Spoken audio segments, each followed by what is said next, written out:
26 अगस्त 2026।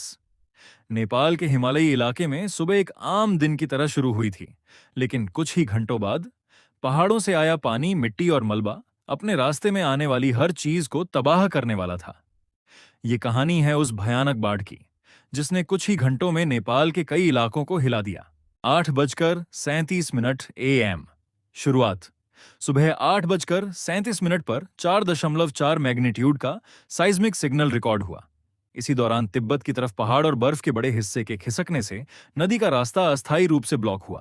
पानी जमा होता गया और फिर अचानक वह प्राकृतिक ब्लॉकेज टूट गया।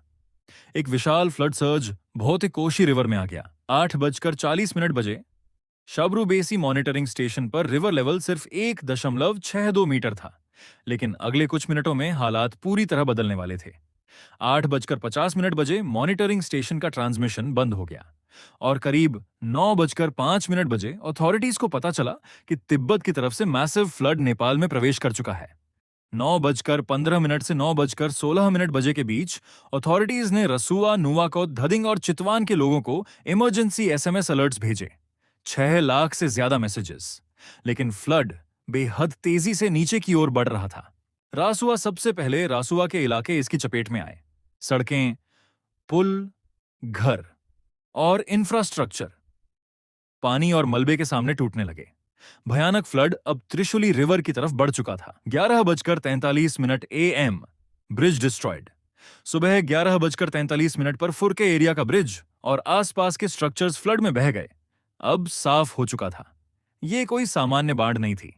यह पहाड़ों से आई एक massive debris field flood wave थी। दोपहर करीब 1 बजे फ्लड मगलिन क्रॉस कर चुका था। अब वार्निंग देवघाट और नारायणी रिवर के आसपास के इलाकों के लिए थी, लेकिन पानी लगातार आगे बढ़ रहा था।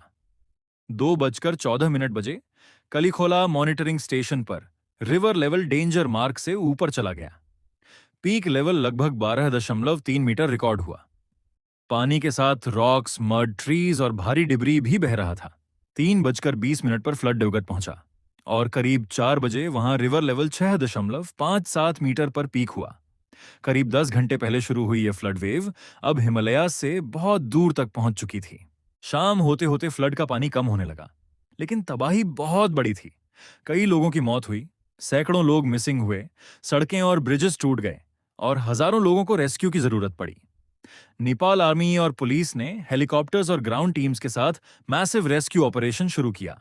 26 अगस्त की यह घटना सिर्फ एक बाढ़ की कहानी नहीं है। यह हिमालय की बदलती और अनप्रिडिक्टेबल नेचर की एक बड़ी वार्निंग है। एक पहाड़ी ब्लॉकेज, एक अचानक रिलीज और कुछ ही घंटों में एक पूरी नदी का रास्ता तबाही में बदल गया। नेपाल में उस दिन पानी सिर्फ नदी में नहीं बढ़ा था, वो लोगों के लिए वक्त के खिलाफ एक दौड़ बन चुका था।